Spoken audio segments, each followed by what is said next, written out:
Welcome to a Backyard Ultra podcast. In this episode, James Blanton came on just a few days after he was the assist at Dead Cow Gully when he went for 41 hours. We talked all about his race at Dead Cow Gully and a little bit more about his running life in general too. Hope you enjoy it. Here you go. Okay, James, thanks for coming on. Not a problem, mate. Thanks for having me. It's really good. Yeah, no worries. So, well done on the assist at Dead Cow Gully on the weekend. Yeah, thank you. Thank you. Incredible weekend for me, how it unfolded. So I had thought I could get there, but not sure even I believed myself when it happened. So yeah, it was pretty incredible weekend. Yeah. So I saw the video of the presentation at the end, and Tim asked, how you improved from 30 to 41 this year? Yeah. And Yeah. basically, you said that the mindset was what you'd been working on most. Yes. So how did you work on the mindset?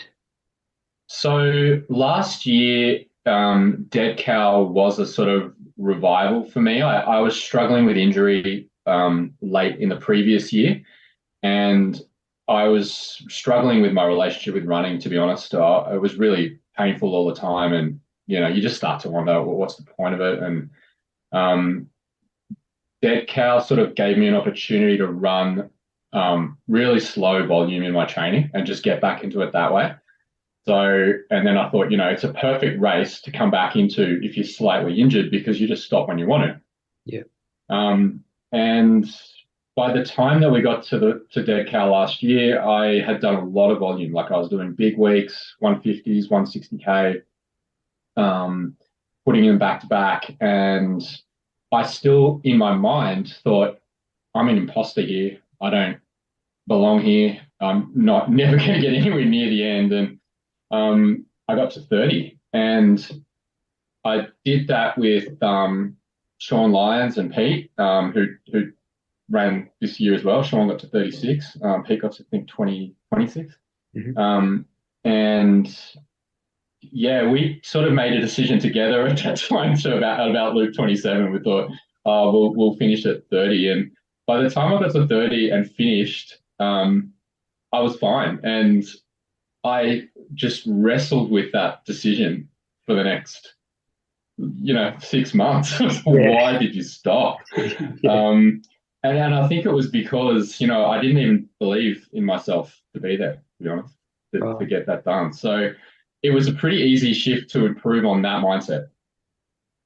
This time around, I'd had a pretty good lead in. I've had a really good year of racing and training. And having done Dead Cow last year, it was my first backyard ultra, and this one was only my second. I'd learned so much. Like, I knew we improved 100% on processes, logistics, nutrition, and then I was just able to do a lot of visualization about how things were going to pan out and how I was going to react to things if they didn't pan out, or when they don't pan out. Yeah. Yeah. So you mentioned you were doing like close to 160 Ks last year leading into Dead Cow Gully. Was that to prepare for Dead Cow Gully, or was that just because you wanted to run that much? Like, you thought at that time that was what you needed to do well? Yeah, I think so, because I wasn't able to run fast because my hips were really sore. I had some abdominal stuff going on. Yeah. So any tempo sessions or faster stuff just hurt too much, and I couldn't recover from them. Right. So I would just go out and run slow. And then I thought, well, that's a perfect lead up to a backyard. You don't need speed. You just need to be relentless. And I still do speed work. I love speed work, and I still do it now. But I just thought it was a good entry back into running when I was kind of struggling with the whole thing anyway. But yeah, my lead into this year, I did Tarawera 100 miler in February. Yeah. And I'd say it's about a 7-week turnaround. And if you look at my Strava, it's so low mileage. I did a 7-week slow build. I think up to about a 120K week, and that was it. Then I had a 2-week taper. Yeah. And I had layered in some cycling stuff over that. So I layer in about 4 or 5 hours on the bike on the indoor trainer a week. And that's been super helpful. But yeah, you wouldn't see high mileage from me before this one. But it was a lot of, I knew what was coming, I knew what to expect, and I knew how I was going to deal with things. Yeah. At what stage of the race this year did the mind really start coming into play? Um, I think from before the start, you've got to be, really on top of things. I had a really good lead in. We set up well. I slept really well the night before. Um, but really, when it started to bite for me first, like I would use my first 100K in on Saturday was probably my best ever in terms of not having a down point. I usually have some sort of real low in the first 100K of any race, and it can be quite early. Like I can be struggling 30 to 45, really hurting really low, and I was running through the day just going, "Whoa, I'm having a great first 100 here. Like this could be really something special." Yeah. Um, and I would say I really started to struggle straight after 100. So we're talking lap 15, 16 Yeah. and into about 20. I think I struggled for like 40K and it was into the night. So um, honestly, everyone struggled in the night. I don't think it was a tough night out there. It was really freezing cold. Mm. Um, and I think due to how hot it was in the day, all of us were struggling. And we went in with, obviously, it was a huge number of runners to start this year compared to last year. And you saw the huge numbers on the chalkboard at the start line every time. But during the night, you could see those numbers just dwindling so quickly. And we went from a massive total to 12 left at 24 hours. Yeah. So Yeah. the night just claimed so many people. And it was so hard to get out of the chair every hour into that evening because so I would come into my tent. I had a Thermatech jacket. I put that on and I get under a blanket and I lie down and I put my feet up and we're just quickly like, okay, what do you want to eat? What do you want in your? I have a handheld bottle and Yeah. I'm running trail brew in that. How many scoops do you want of that? Do you just want water? Like little things like that, just straight in, get settled, and then the light goes off and I close my eyes. Yeah. And um, when you get up, like when that whistle goes, I have to take that jacket off, and everything underneath there is wet, like it's sweaty. So the cold is just immense. And what I would actually do is keep the jacket on, and as I was running off, just hand it to my crew. Right. So it was on like until I started running again. Yeah. And by that stage, every start's starting to hurt again, and you're running into that first K. It was like a headwind, and the cold against the sweaty top was just that first K of every night loop was so tough, Right. Yeah. brutal. Yeah. Yeah. So that's when you really have to focus on, you have to have things to say to yourself. You have to get through those moments. And yeah, I know we got to 6 a.m., 7 a.m., the 24 hour, 100-mile mark, and there was 12 of us left. And I was thinking, man, this is going to be a tough 12 guys here. That the guys that get through that night, they're all tough. Yeah. So, and that was pretty much right because we went from 12 at 24 and then we had 6 left at 36. Yeah. Yeah. So those 12 were yeah. Yeah. Yeah. Yeah. Yeah. They were sticking around for a while, that's for sure. Yeah. I think if you got through that night, and that was always the mental thing for me is to stay in the moment. Like, don't start thinking too far ahead. If it's midnight, don't start thinking about sunrise yet. It's too far. Yeah. And as you're getting more tired and sore and everything's compounding on top of you, if you're thinking way too far ahead, it's too much. Like you can't think 5 hours. There's so many times where I would catch myself then. I'd be like, no, you're thinking too far ahead. Come back. All you got to do is get out of the chair. All you got to do is get the first K done. Get to that third K and there's water there. Like do whatever. Like there's little bit. Get to the gully, and you just keep playing those little pieces, rather than how the hell am I going to make sunrise and it's midnight. Yeah. So you're just not going to be able to think that far ahead and get there. You're sort of snookering yourself. just from playing the mind game with yourself. Yeah. But so my thing was get to 3 o'clock. 3 o'clock's halfway, and then I know there's first light around 5. So I've got two more hours of dark. Then you get to first light. Imagine how good's that going to feel, and then you get the sunrise on the next loop, and the sunrise is magical. Yeah. And then an hour later, it's hot again. Yeah. Well, it definitely looks hot. Like a massive difference between day and night. Huge difference, and I think that's what claimed people, and we all got, so the guys with fair skin all got sunburnt, and I struggle in the heat. So I think I really managed the hot day on Saturday very well. I was back into the tent. I had big, the bags of ice from the petrol station. I would have one of those just on my knees or on my quads or on my shins. I have ice down on my back, on the back of my neck. So, I'm almost like, it's almost like I'm in the corner at a boxing match after every round. Yeah. So yeah, trying to manage that heat, and I try to take the days a little bit slower, and then the nights a little bit faster on the loops. Depending if it's going to be hot in the day, I take those loops a little bit slower. Yeah. Did you set yourself any like non-negotiable rules to yourself? Like, I mean, one a lot of people said is like not to finish in the chair, for example. Did you have any rules like that you set? Yeah. So last year we finished the 30th loop and didn't even start the next one. And that was a definite no-no. You have to start the next lap, because like if no one else comes back to the corral, you step over the line, you're the winner. You just finish that last lap. So, in the extreme case, that could happen. Yeah. But always get up and, never quit in the chair, but and always start that next lap and, run down a bit, see what happens, and then stop. Yeah. And it was funny. I think Reese, when he quit, he wanted to get 250k, so he started and ran like 900 meters down the track to get his 250, and then ran back to get his 250. Yeah. So, but yeah, that was definitely a non-negotiable. And the other thing was, I had a target in mind, so I set myself. I wanted 48.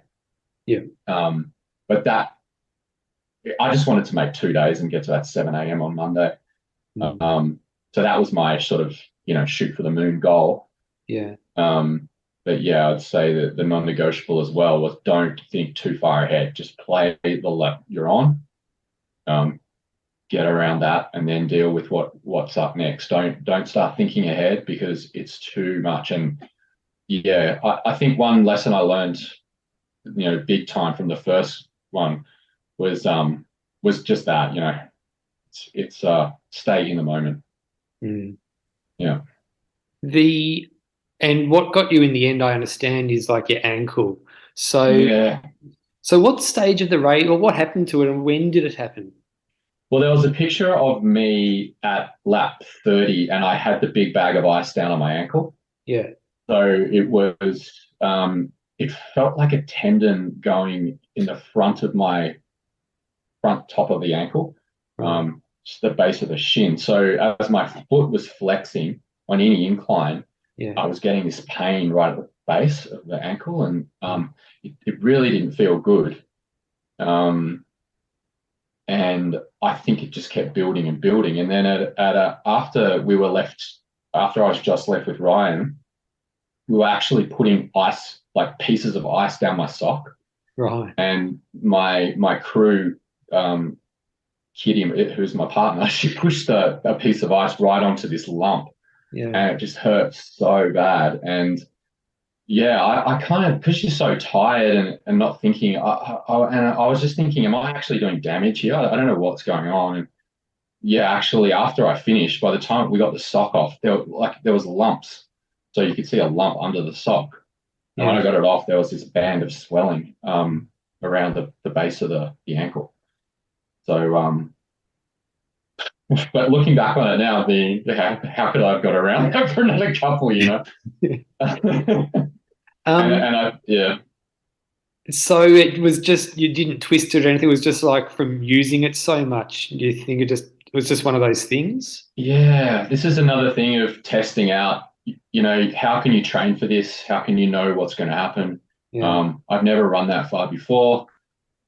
Is it overuse? Yeah, I don't know. Maybe it was just, pounded for too long. But yeah, I guess it was getting to the point of so much swelling and so much pain. Mm. I just couldn't really see the end. And this is probably where that I'm talking about the mindset stuff played against me, because once I got left with Ryan, I was sort of thinking, oh, I'll try and get him to 44 so he can take off on that 45 and I'll stop and he can at least get the record. Yeah. And but the problem was we were only on lap 40 and that was thinking too far ahead. And then I was like, my ankle's hurting too much to get there. I can't get that far. Yeah. And it was funny because I was standing in the corral and I was telling Tim that my ankle was gone. And he's like, we've got a team here. Do you want us to strap it? But I'd just come in off a 53-minute loop, which is the last one I did. And I was like, I didn't even ask him, but my mind was just too mushy. I was like, how are we going to have time to do that? Yeah, how are you going to strap a really swollen ankle? It's just going to kill me. Like, I don't know. It was, yeah. I'm looking back on it now and still thinking, you could have just gone around again and then strapped it and then seen what happened. And the funny thing was I took off on that last loop, which 41, which is the one I completed. And the first 2Ks I did in like 8:30s. Right. Because running on it was just so painful. So I was walking a lot. And then I still made it around the loop in 53. Yeah. And I actually made it under 53. It's 52:40 or something. And I don't know. In my mindset, I thought, no, it's over. It's too slow. But I feel like there's a lot of room still left there to go slower. Yeah. So it's a big learning for me about what I need to do next time, because my slowest lap on the whole thing was the second lap in 53. Right. Yeah. So and my fastest was 41 and I averaged around that 46, 47 and I was very consistent. So I wasn't slowing down near the end until that last one. Yeah. And it's one of those things as well where I think I'm not a very good stop and start runner. I really like I find it so hard to get going again, and the pain to get going is immense. It's like it feels like you've run 50K the day before, and you get up the next morning for a backup run, and that first K or two is horrendous. Yeah. It's like that every hour, and I felt like God, I should almost not sit down and almost keep moving a bit. So I've got a lot to think about on that, about how I get through stuff like that. But yeah, you've just got to go through these experiences and learn from everyone. And yeah, I'll learn from this one for sure. Yeah. And were you like keeping a poker face to hide that you were in pain? Like, were you trying to hide it from the other runners, just like a psychological type of... Yeah, I don't think anyone knew I was struggling. Yeah, I think they were Luke 37, maybe. Tim came down the road and interviewed us, and I actually came in first on that one, and I was fine. And I think Barry and Adam were looking at me and Ryan going, because they were clearly struggling. Yeah, I saw that. I was watching that video.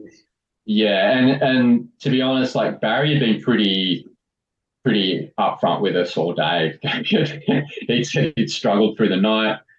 He got really tired through the night. I think he surprised himself by getting through that whole day. Right. He was gone for all money, he reckoned, at 20. Yeah. And I could sympathize with him because I felt the same through the night, and I felt really tired in the night as well. I was just like, not get out of this chair, I'm so tired. And somehow I managed to just maintain, keep consistent through the day, and I think I was looking pretty good. Coming into those last few laps, it was just the pain got to me. But I think that's another thing that it's interesting. Ryan's so good at that. And last year when he was, he pulled out at 34 or something because he had that medical issue, and you would never have known he was struggling from 30 to 34. Yeah. He's rock solid. So, and that was another thing that then turned on me. It was like I was looking at him going, he's going to go. Wow, 70, 80. Like, what am I going to do Yeah. here? That's what I was going to say. Do you think if it was another runner who who hadn't done a backyard or before, who hadn't had the records that Ryan had, do you reckon you would have gone a little bit further, or do you reckon, 100%. yeah, Yes. Yes. If I'd have sniffed any weakness, I would have kept going. yeah, We were good. We started on lap 39 and Barry and Adam turned around. Barry told us he was going to. We didn't know Adam had. So I got about a 2K down. Oh, not even to the gully, really a K down. I turned around and there was no light behind me. mm, And okay, maybe it's just me and Ryan now. yeah, And funnily enough, I've never met Ryan. So we never talked. Even on the day of the meeting, we never talked. He's always way ahead. yeah, And I came up behind him in that back. There's a back path. You go through the gully, which is gully's like 2K in. You get through the gully, and then up into this back corner paddock. It's grass cut track. And I came up behind him, and he turned around. He's like, "Who's that?" And I had to introduce myself. I said, "Oh, I'm James. Where it's just me and you now." And he's like, "James who?" So I said, "Oh, we follow each other on Strava. I'm James Blanton." And he knew my name. So and then we started talking. We talked and we ran and talked the whole way in, and then we ran the next loop together. yeah, And then after that loop, I said to him at the start of the next one, "Mate, my ankle's really bad. I'm going to have to just take this on my own pace." And he's like, "That's fine. If you don't mind, I'm going to go and do this on another quick one because I want to." He was doing about 47s. mm, And he said, "Yeah, I want to go and just get some more rest at the end." I'm like, "Fine." And yeah, he went off and I went off on my pace.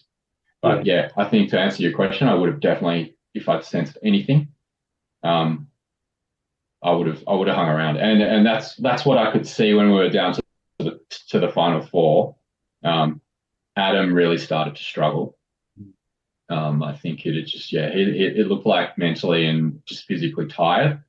He wasn't really with it, and yeah, Barry had just pushed so long all day, and I think Ryan and I looked a lot stronger. So it was just yeah. On that video of you guys running in, Adam definitely didn't look keen to do another night. That's for sure.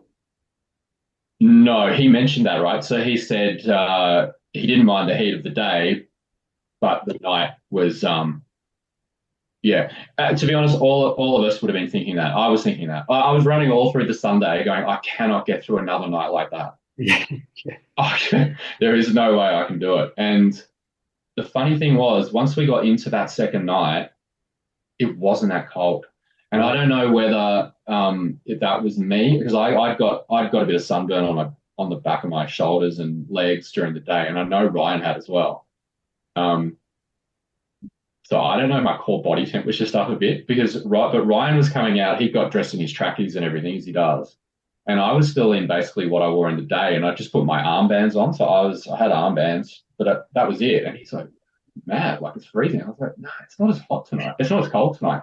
yeah, And once we got out of the gully, every loop, it was so warm out in that back paddock. I had to like unravel my armbands again. I was basically running in what I was running in the day. So I felt like I'd been handed this free ticket of, you don't have to go through this freezing night again.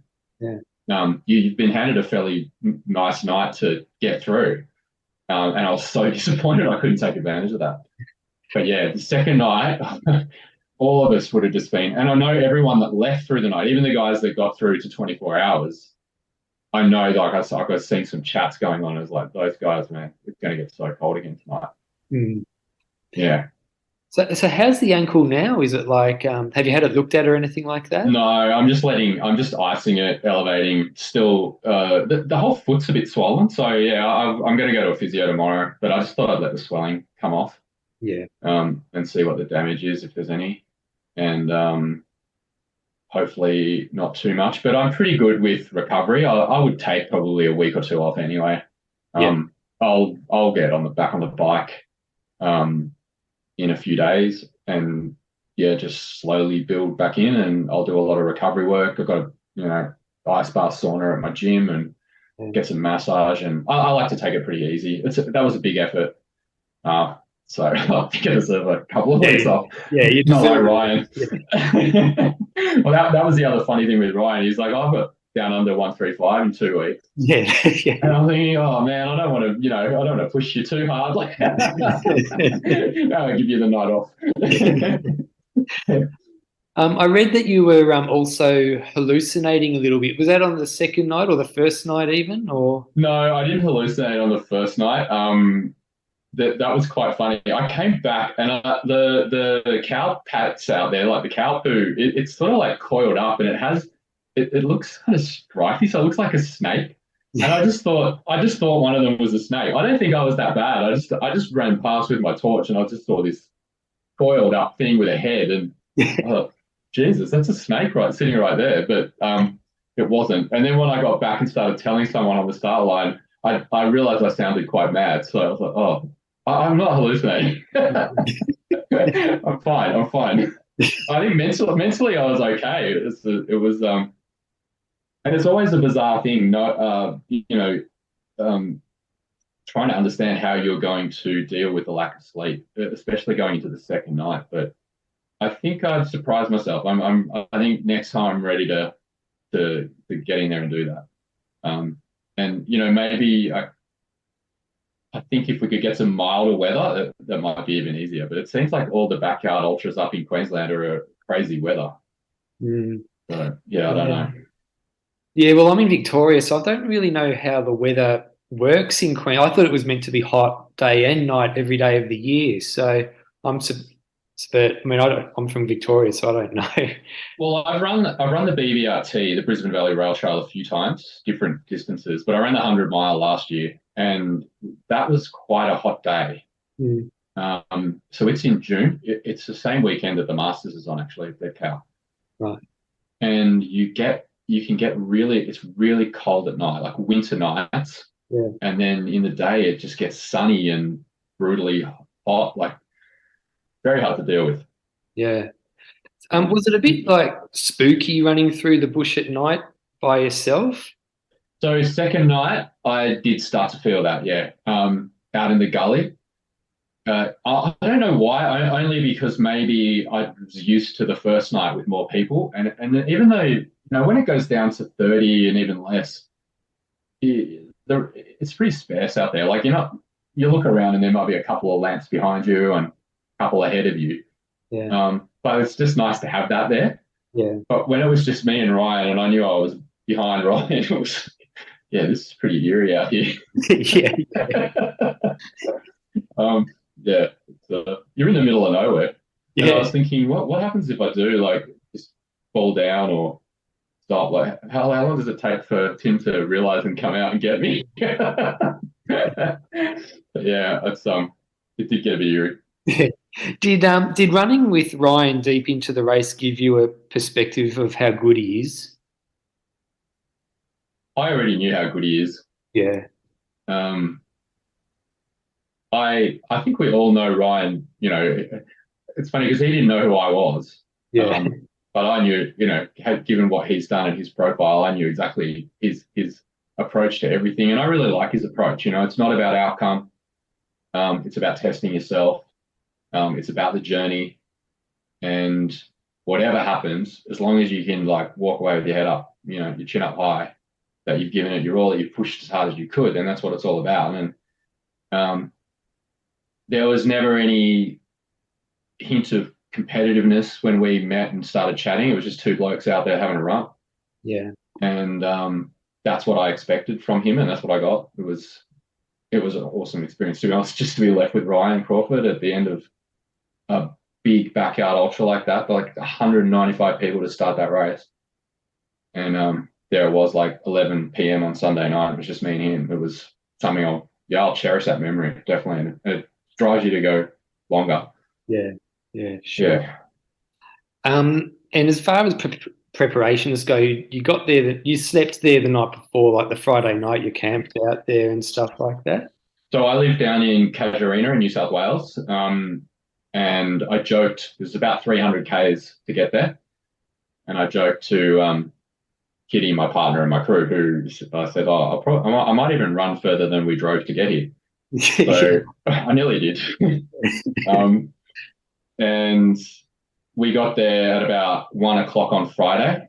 We set up just past the finish line, and I like that. I like running through the line and running into my tent, and then I walk back. Yeah. We were right across the road from Barry, so that was always good as well. Just being that good company. Yeah. And then we go back to a motel that night and sleep in a motel. Right. So I get that last good night's sleep in a bed, um, and I got a really good sleep. And then we got out there at about 6. And to be honest, it was a lot warmer in the morning already than it was the year before. So it wasn't even chilly. So we knew we were going into a hot day. Yeah. Yeah.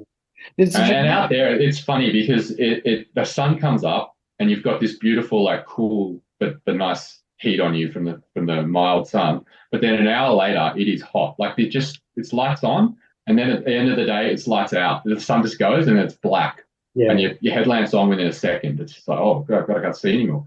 Yeah. So, but we did have both years. We've had beautiful moonlit nights out there. So we had a full moon. Well, it wasn't quite. I think it had just gone past the full moon this year, but it was still a huge moon. Yeah. So it's kind of cool. Yeah. I guess that's one of the reasons why it got so cold is because it was so clear with no Yeah, clouds in the sky to keep the heat in, I guess. yeah, yeah. And I did hear later on that someone said like the wind just goes through you there. Yeah. And yeah, when you're taking that jacket off and running into the headwind and it's just cutting through your wet clothes, it's just sweaty clothes. It's like, oh man, this is horrendous. It's Um, really tough. um, so so you obviously did it last year and this year. So were there any changes to the pace you were running the loops last year compared to this year, or any way you strategized running loops this year? Not well, yeah. I think I was a lot better this year, just in terms of dealing with it, Hmm. probably fitness wise. Um, I'm probably in better shape for sure. So, yeah, I've been looking back through Strava at my loops, and to have that fastest one at 41 and the slowest only 53 and averaging in that 47 mark, I think that's pretty good. Yeah. And I was really consistent right to the end. Hmm. So I'm happy with that. I think there's a there you can get in too early, and I see a lot of the trouble with like you start with 195, right? And there's a lot of people run out pretty quick. And I think you've really got to temper that. I think you can get in if you're getting in at 38, 39, it's too much break. Yeah. Um, yeah. So and especially at night, Yeah. well, you want to try and get your sleep, but you can also be sitting there too long. Yeah. So I think there's an optimum time to sit there, which I believe for me is around that 46, 47. Get in Yeah. and don't muck around either. Like get in.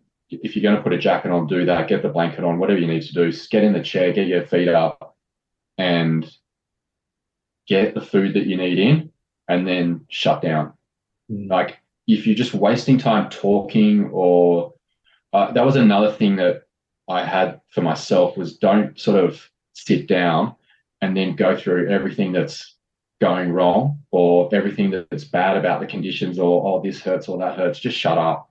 There's no point sitting down and going, oh, it's cold out there and I don't, and I'm tired. Then that all starts to compound on you.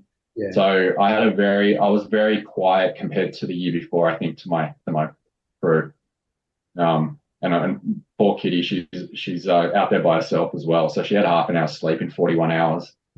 Um, and she'd had some caffeine on the Saturday night and that kept her up, and she only got like half an hour early in the morning. Yeah. So very tough for her, but she did such a good job. And I think, yeah, if you can have multiple crew, it would probably help. Yeah. But they need to know you well. And I think, some of the guys out there had 2 or 3 in the crew. And I think that helps, even just for doing a shift now and then. Yeah. So it's there's so many facets to this. Mm. And there's more people get in and do it. They'll realize what needs to happen, and we're all going to get just better and better. But even out of this one, we take a lot of learnings and get better for the next time. Did you go in with a sleep strategy? So I'd heard a podcast with Phil Gore, and he said he'll go faster at night and try and grab like 15 minutes sleep. Mm. And yeah, I'd actually heard that he had a hypnotist in his crew, or someone that sort of hypnotizes him and he goes to sleep. So, but he was saying that he could get 2 or 3 hours in a night.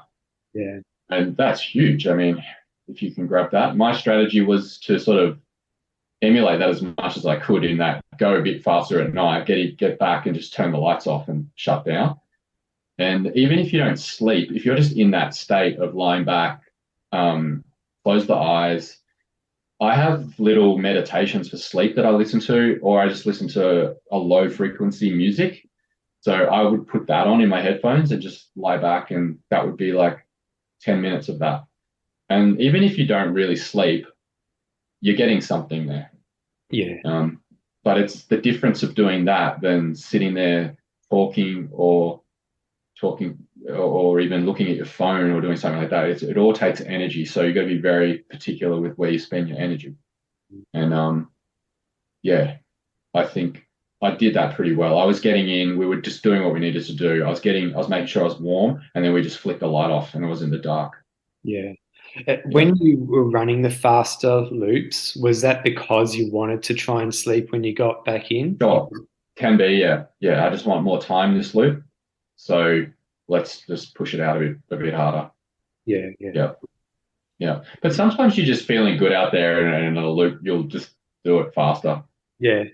Because you're in a cycle of eating food and then going to a gel and then maybe some caffeine. And then when you have caffeine, or I had 4 Red Bulls as well over the course, and I had a little bit of Coke, and I think after half a can of Red Bull, I would feel quite good, and I'd just have a good loop and I'd just go with it. Yeah.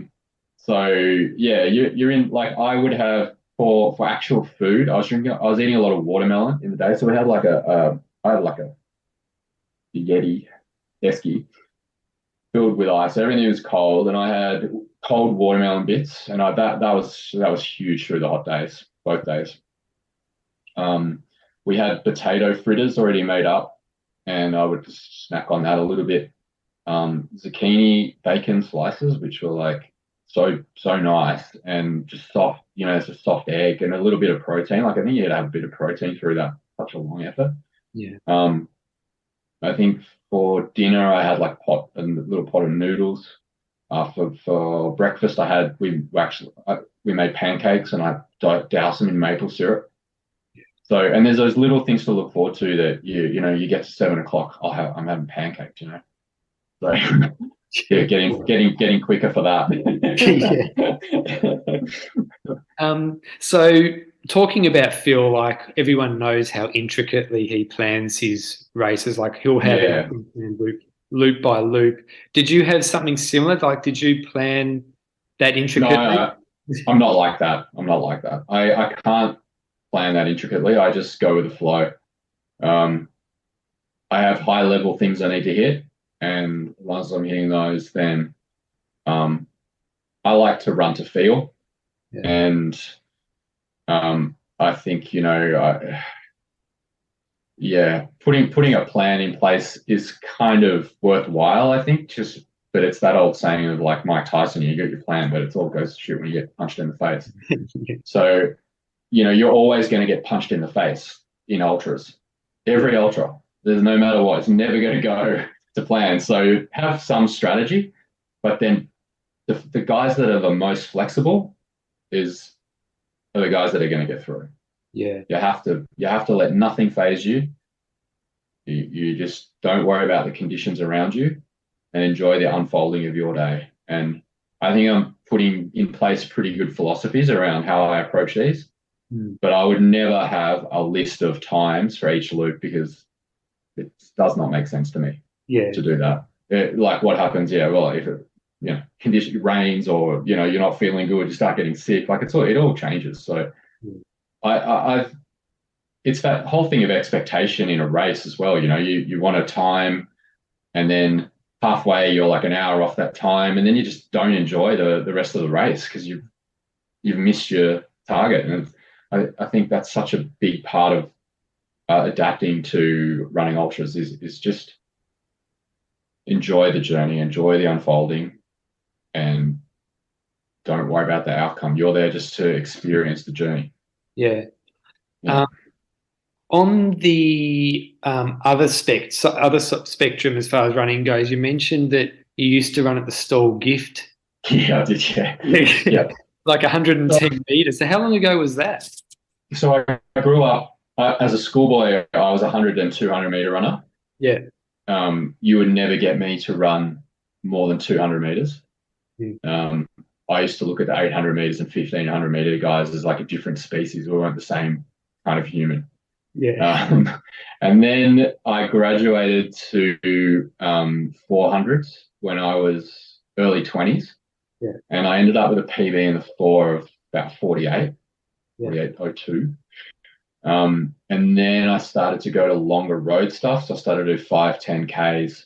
But in that time of being a 400 meter runner in my early 20s, I was going down to the Stall Gift. So I started running professional. Okay. I was a beach sprinter at North Stain Surf Club. So I went to a few nationals up at Kurrawa. But yeah, I went to the Stall Gift 3 times. Never made the Monday, the Easter Monday, so the final. But my first year was probably my most successful. I made the repechage round and I ran about, I think I had a 3.5 meter handicap and I ran about 12.4 or something. So it was a pretty good effort. But because I showed my hand in that first one, I kind of got punished. And yeah, one year I went down there and I broke, and you lose a meter straight away. That was painful. Yeah. But yeah, the reason I mentioned Stall was because I feel like it has so much tradition, and it's just such a great experience. And yeah, it's steeped in history. Yeah. And there's really cool little things that sort of happen out there. And I just think DCG is kind of like that. It's going to be a cult classic. There's going to be like Tim's putting in place all these little traditions that will grow over time, and the history is going to be really rich. And I think, and it's just funny. It's over the same weekend, and yeah, it's a great event. This Dead Cow Gully. Yeah. So it sounds like you've been running pretty much your whole life then, have you? Yeah. So 100 meters to 100 miles, basically, and everything in between. Yeah. Have you ever been through a time in your life where you walked away from running and, I don't know, did something else and came back to it, or is it just pretty much every time is a transition. Yeah, I ran really well at school. Still got school records at school, I think, 100 and 200. Yeah. And then I went away from it mainly at uni, which I probably shouldn't have. But it sounds like you just want a normal life, and yeah, I've had times away from it for sure. Yeah. When I went back to the 400, I then got shin splints, and that sent me away. Then I went into the gym and put on 20 kilos. Yeah. Like I was basically bodybuilding a bit. Yeah. and then I've come back off that, and yeah, ended up. It's funny. I sort of was running 5s and 10s on the road. I was running like the Sydney. What's it called? The Sydney 10K series. Right. And sort of loving that. And then I found that there was this whole like trail running thing, and I grew up in St. Ives in Sydney and right next to Ku-ring-gai National Park, and it was like basically you're telling me I can go and be a kid again and run around the bush, but it's a race. Yeah. And and also like when you're running a 4-minute K in the bush, it feels fast. Like, I mean, you're sprinting, things are coming at you, trees are flying past you, you're making quick decisions about where you're putting your feet. Oh, this is so fun. Yeah. And it's racing. Like I was hooked. So my first ultra was I'd never run a trail more than 20K race, I think. Might have been a Bob and Head Sydney Trail Series. Yeah. And then my first ultra was the Anzac Day Challenge in 2015, which was 155 laps of St. Ives Showground. Wow. It was 155 times 650 meter loop. Yeah. And a friend of mine turned up and she said, God, you look like it was just lunchtime at the prison. It was just like there's people shuffling around in the prison yard. So that was my entry into ultras. So it was probably a precursor to running loops. Yeah. Later. Have you ever looked back? Like, are you still running some shorter stuff or marathons or anything like that? Yeah, so look, I still love running fast. I'm still my speed work's good. I'm still in the sort of 16:45K pace range. Yeah. Um, I I'll go and run park runs. I'll go and run shorter trails. I like that 15K trail race sort of stuff, which is good around the Gold Coast. Plenty of them on offer. Mm. But yeah, I do speed work. And funnily enough, back in was it November last year, the Pan Packs were on in the Gold Coast. Yeah. So I ran an 800 on the track and then backed it up with a 100. Right. But then I hurt my right glute in that, so that wasn't such a good idea, the 100. But I ran the 800 in about 2:20. And funnily enough, that's my first ever 800 meter. Wow. Yeah. At 44 years old. Yeah. Yeah, and then the week after that, I did there was still Pan Packs, so I did a 4K cross country and then a 10K trail race the next day. So Yeah. that's a really good event if people want to get into that. I see you go back, or you go and race in New Zealand most years. So, like, do you have roots in New Zealand? I feel like I do. I don't, but I am absolutely tied to that land. I love it. I love Tarawera.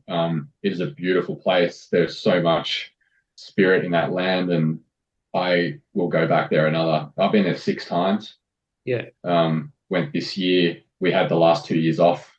One was cancelled, and one only the Kiwis could run. So we were back this year, and I did the second time I did the miler. And just because of the weather, they did a adjusted course, which meant we ran the 50K course twice, Right. plus some more. Yeah. So it was nice to see the 50K course, but it was certainly a very, very tough ask to go around again on that second loop. I thought, yeah, backyard ultras were hard, but that was very tough. We were at 103K and come back into the finish area and then go back out for exactly the same loop. And again, it was a hot afternoon there. I don't know why we get this heat, but it was very hot day there, and I was suffering. So I actually, funnily enough, took a dip in one of the rivers there because I was just overheating so bad. Right. Yeah. I managed to. I was going to say you did really well in that race. You came, I think, 36th or something. Yeah, I managed to crack 20 hours, which was good. Yeah. I felt like I had a really tough day. So over there, just with the time difference and then the start of the race, you're getting up at 1 a.m. New Zealand time, which for us is 11 p.m. on your body clock. Yeah. And it was one of the worst night's sleep I've ever had before an ultra. I was getting into bed at 9. I'd just eaten. So when I woke up, I felt like I was full from dinner still. It's the middle of the night. We had to go and get a bus out to the start line, which was an hour trip in the bus. And then they sat us there, and one of the buses was late. So we were literally sitting at the start for like more than 60, 70 minutes. Oh, man. Standing there. Yeah. So I was done before we started. And then I had stomach issues for the whole of the first part of it. So I felt like it was a really, really tough day. And when I say like I got through that first 100K at Dead Cow relatively unscathed, I had the sorest legs after 40K in that miler. Yeah. So I was very happy to sub 20 in the end, only just, but I got there. And 36 was good. But I tell you what, like in 2020 I did it and I came 12th. Right. And it just goes to show like there's more people doing milers, and it was a cracking field. Yeah. Some really quality runners, and everyone was running so well. Zach Miller won it, didn't he? Well, he won. Yeah. Nick Bamford came third. Oh, yeah. He ran past me coming out of the first sort of loop that we did, and so they were running back past us, and I've never seen someone look so fresh as a daisy. Really? And yeah, he was looking so good. He's a good So runner. He's yeah, only been running for about 3 years. yeah, and in 2020 he was only about 40 minutes ahead of me in the 100 miler there. So I don't think he had a very good day, but yeah, it's like, geez, improve. He's elite, no Yeah. doubt about it. Yeah, He's running at the Coburg 24 this weekend, and I know yeah, he's going to try and break the British world record. Yeah, the British record. I mean, like 278, I think is his goal. So oh he's mate, his Strava's looking good. I can tell you that he's yeah. looking really good. He's doing all the right prep. So yeah, The he's a beast.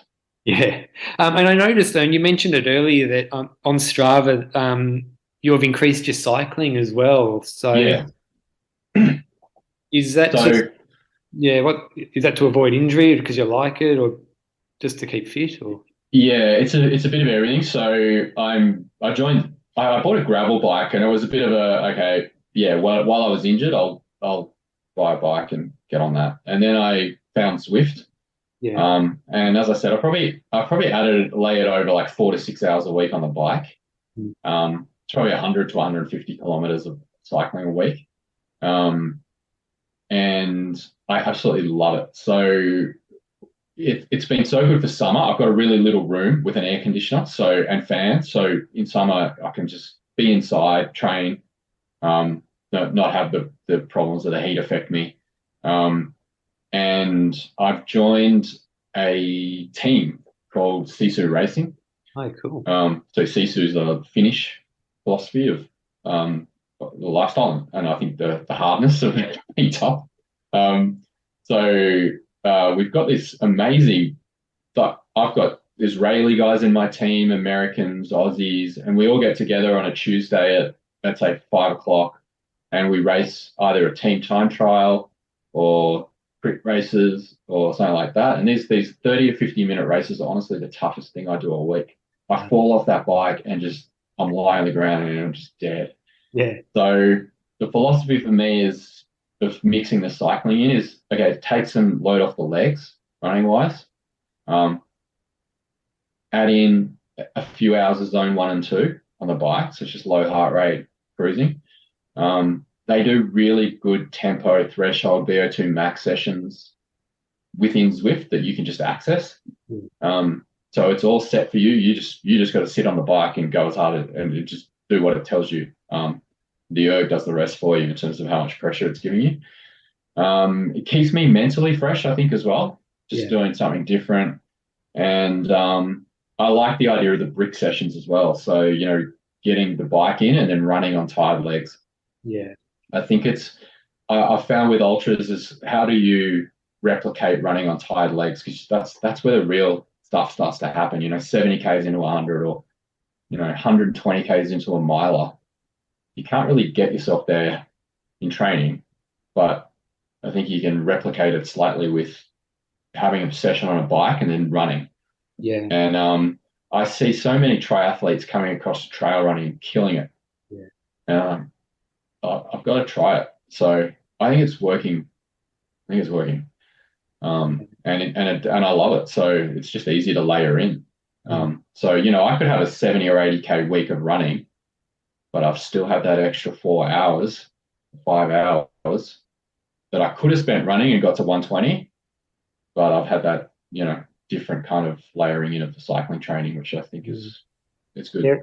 Yeah, I've noticed there are a few really good backyard ultra runners who you like incorporate a lot of cycling. So definitely looks like a good idea. Mate, honestly, cycling is so tough. That it is brutal. And some of these races, I'll be 10 minutes into it and I'm absolutely blowing up. Like I'm thinking there's no way I'm going to make this.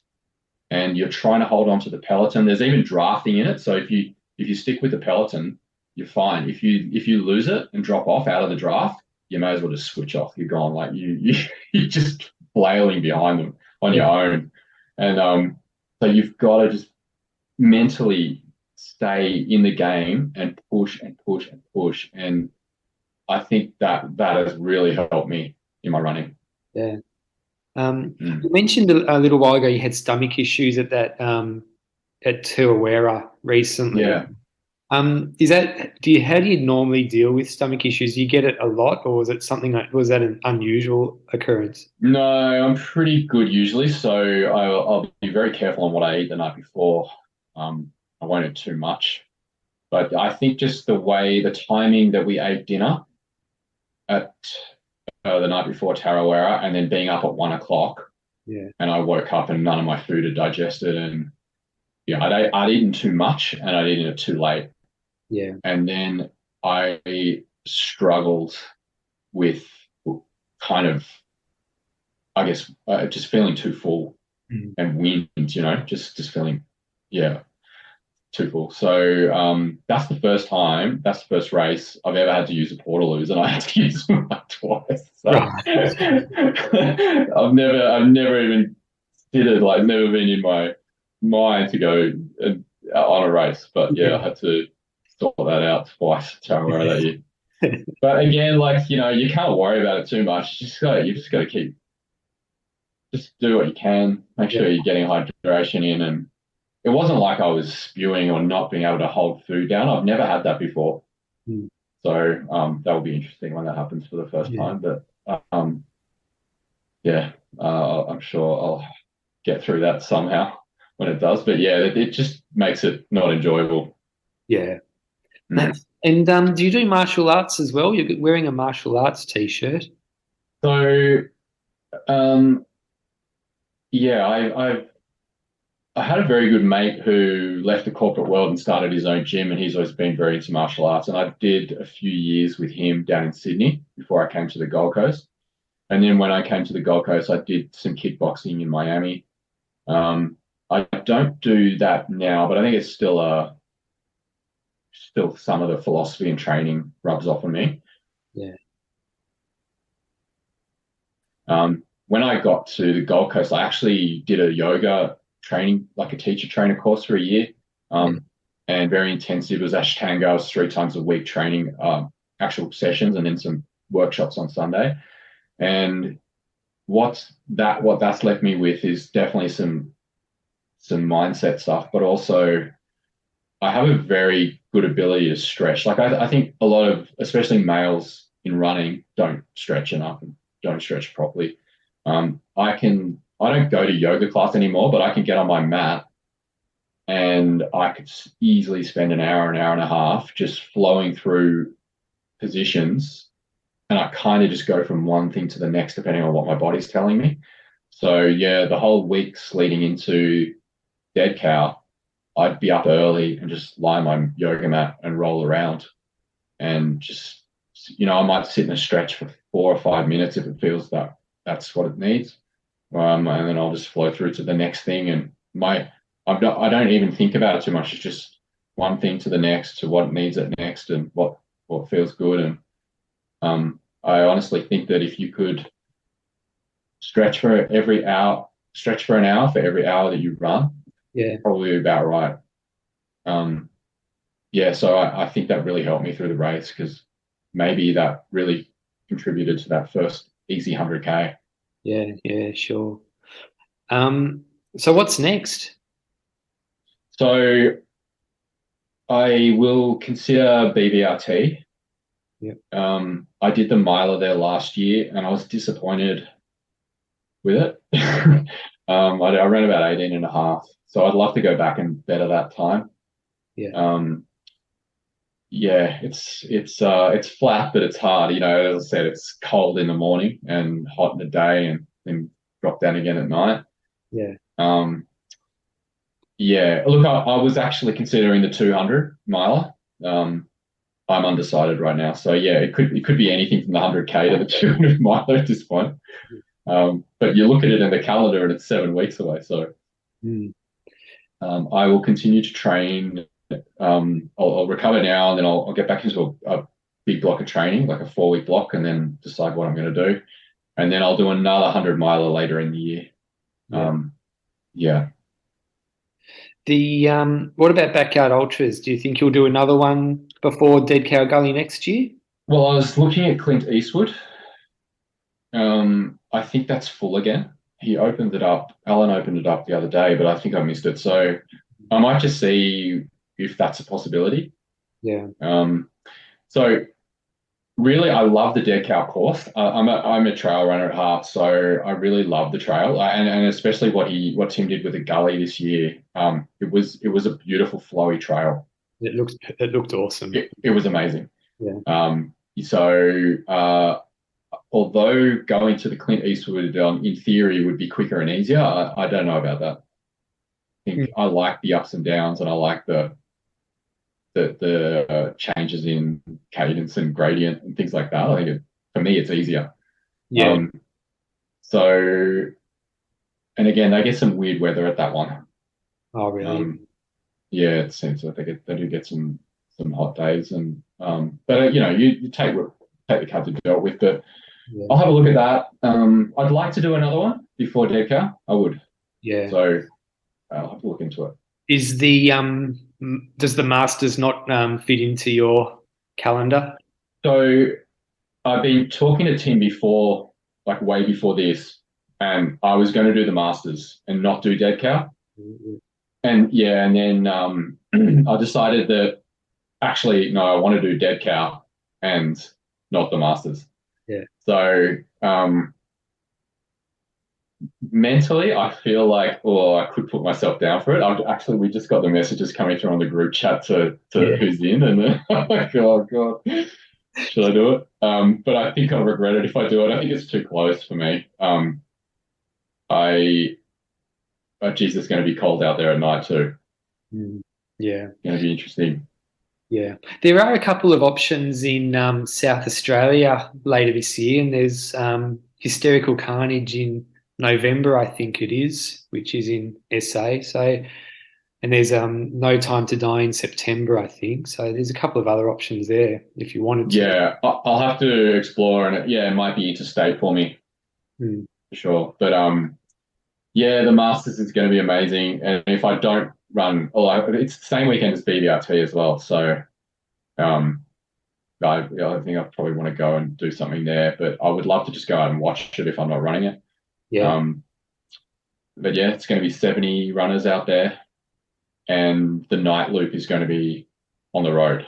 Yeah, that's right. Yeah. So, very, I think, tougher conditions at night in terms of the weather, but potentially that's a nice breakup.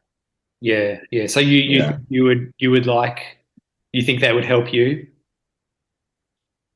I think it would, and I think more people going longer helps as well. Yeah, yeah. Yeah, I mean, if you could have 4 or 5 guys in the late 40s, that would be guys and girls in the late 40s, that would be really good. I was messaging Tim before, just asking him about if he saw Sam Harvey win that Riverside Backyard Ultra. I think it was one week ago. He did it with 2 broken ribs. Yeah, I did see that. That got put in one of our chats. Yeah. That's amazing. That did make me feel bad. I just had a swollen ankle. Yeah. Damn. So he's coming to the Masters, so it's going to be he's coming. Harvey Lewis, it's going to be insane. Yeah, you're making me want to do it. Yeah. I wish just somehow we could just start at 30 loops. Yeah. I'll go through that first 30.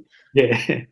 But no matter what, no matter how many you've done, you're going to have a low period through that first 30. You're never going to escape that. So it's never going to get easier. It's just dealing with it better. Yeah. Well, it sounds like you've after Dead Cow this year, you've it's kind of like got you even more excited to do another one by the sound of things. Yeah, I think once you experience being in that last 2, yeah, definitely, it's super inspiring. Yeah. And to want to know where you can get to, how far you can push. Yeah, that's the thing here. That's what we all want to know. So, and I just love how much strategy there is around it. And the other thing I really like about it is how much you can eat. If you're running 100 mile, you can't really eat Yeah, too much, or 100K. You just got to be on the gels and on the trail brew or whatever you drink. But you can sit down and have a meal here almost. And actually, I have run I run UTMB. I run the Triple C 100K in 2018, and that's what I noticed. Basically, that race is just climb a mountain, descend the mountain, get to a village, and sit down and eat. And these Europeans, like, they'll sit there and eat a bowl of pasta and noodles, and they've got like teas and sausages and salamis all in the aid station. It's basically just you know get up the mountain and down, and then eat, and then get up the mountain and down, and then eat.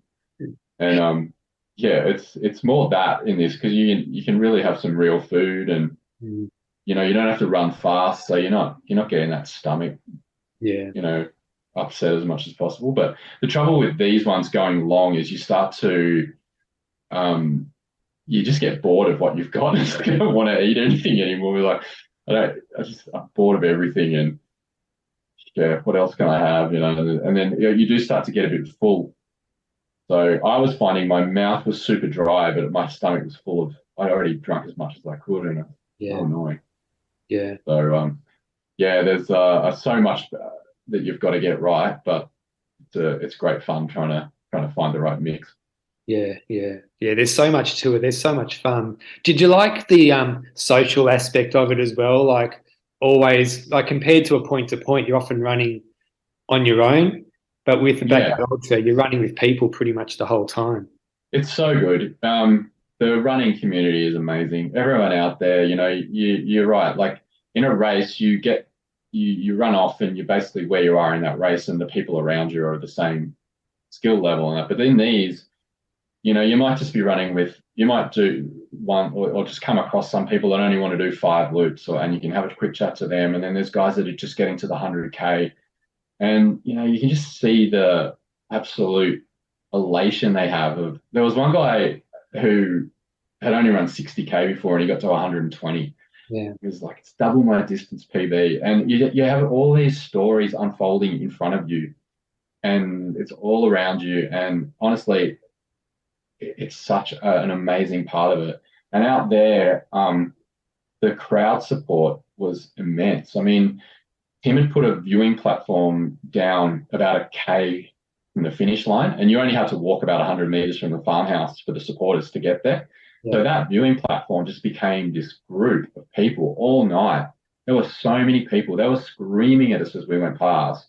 There was people dressed up. There was two girls that were dressing up in different costumes all night. By the end of the night, they were dressed as cows, and they were there at 4 a.m. in the morning. And I was like, you guys are pulling it all night. And it's just an amazing atmosphere out there. It was so good. And yeah, just the being around everyone's stories much more. It's often I hear, oh no, I don't want to do the backyard ultras from ultra runners. Oh, yeah, you have to do it. You have to experience it. yeah, It's next level. And even just the camping environment and the tent, the whole thing there's a nice atmosphere to it. yeah, yeah.